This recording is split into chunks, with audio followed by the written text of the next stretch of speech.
welcome back to New Heritage Wool YouTube channel, where I focus on designing unique coats, jackets, and hopefully someday soon, suits. During the construction of every project, I use sewing techniques that have been used in tailoring for many years. What brings me to this video today is I realize I left you on quite a long cliffhanger from my video 3 on the coat project that I'm currently working on. So today, that's exactly what I'm going to discuss.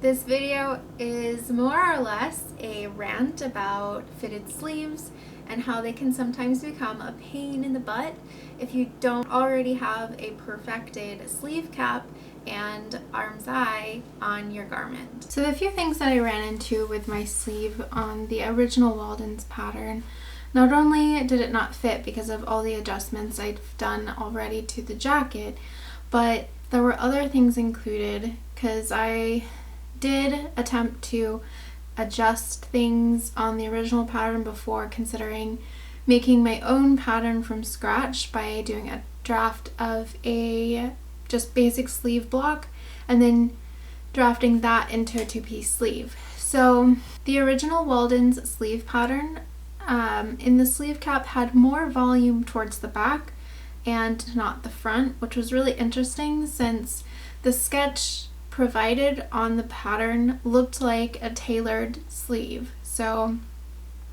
it became much different than what was being presented. I just wanted to show you guys like what the original sleeve looked like, and the white part is the original pattern that was purchased, and then just the orange area here is just me adding on so I can fit it to myself and give myself enough room. But what I wanted to show you was how wide this sleeve was, and this notch here is for the back, and then for some reason the notch on the front was on the undersleeve, which for some reason I can't find. I don't know where it ran off to. Maybe I accidentally threw it away at some point. But I just wanted to show you that like the back of the sleeve, how much volume there is here, and then versus the front of the sleeve, how flat this side is.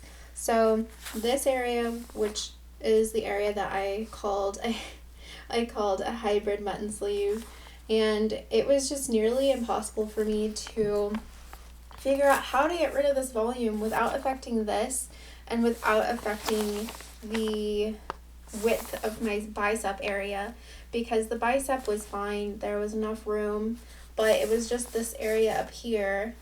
And with doing slash and spread methods and anything I could think of, I then just resorted to doing my own draft. So with that also I encountered the bend of the sleeve was also very over exaggerated, and the ease that they put in the elbow for that was too much. So it was as if I had gathering on the undersleeve, and it was just way too much to have ease in or even try to shrink in.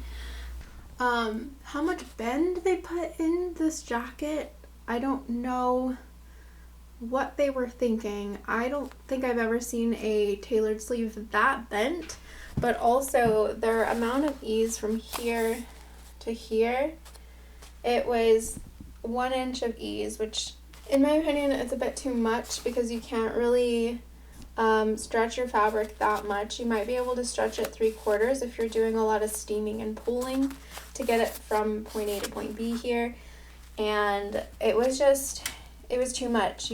I couldn't gather it enough to where you wouldn't be able to see any of the gathers and puckering. So again, it just resorted to me drafting my own sleeve from the very, very beginning. With all of those things, I mean, it's only two, but it's two major parts of the sleeve that is very important to get right. I decided to draft my own sleeve, and by doing that, I had to refresh my memory on how to do a sleeve block. Now, I have a block pattern that I have from college, but it would have put me in the same spot because it's not meant for me.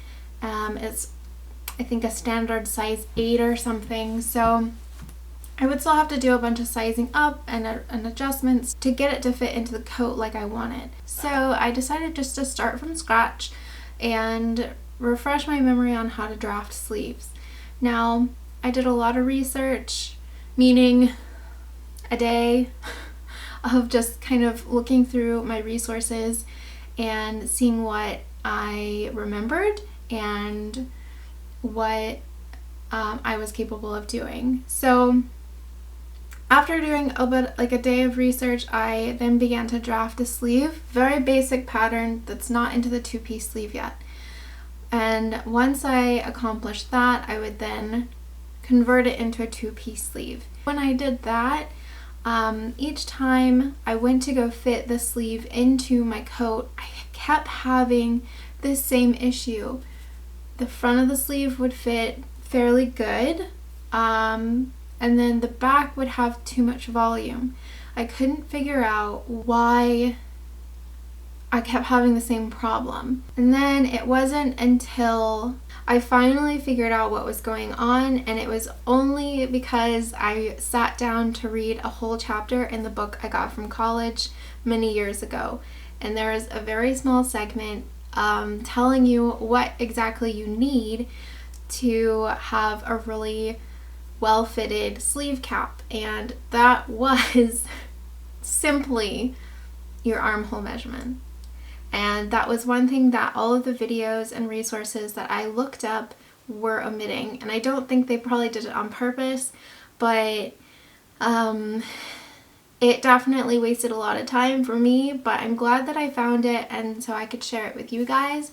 Once I got to the two-piece sleeve drafting, I kept running into a second error, which was the distribution of where my seams are in my two-piece sleeve. So I will cut to my example of my two-piece sleeve that I have on just a coat laying around the house, and hopefully that'll best explain what's going on with what I was experiencing.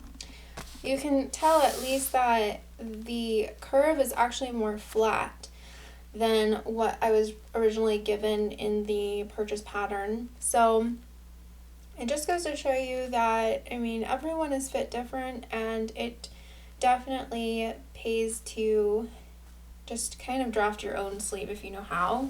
But then my arm's eye here is a lot wider and shallower than the one that was originally with the pattern, which this is a version of that pattern. You can see how dipped it is and how drastic it is. So lots of differences here, and even though it took several drafts to do the sleeve, I'm very glad with deciding to do that instead of fighting with a crazy half-breed mutton sleeve. All of the drafting that I was doing, following videos and stuff, they would have the line still visible, and it would be equally placed on the pattern piece, so you would be able to see it on the front and the back, and that's typically not how tailored sleeves are.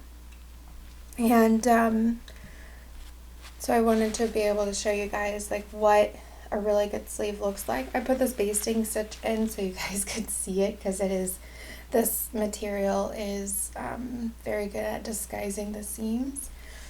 But you can feel in this that it has a sleeve header in there, which I'll be putting into my coat, and it has a very nice, very structured shoulder pad. But I'm going to do alterations on this so it'll fit me, because I really love the fabric, and it is a Scottish wool, which I love because my heritage is Scottish and German, so I don't know, I tend to kind of admire those. And anyways, that is the two-piece sleeve example. I hope that was a little better than me rambling on the camera to be able to show you what it looks like. So that wraps it up for this video. I put together my own sleeve drafting video. In that video is a link to the armhole measurement chart, so you have your own chart and you can chart out what your size is matched up with your bicep measurement in order to find your ideal sleeve cap.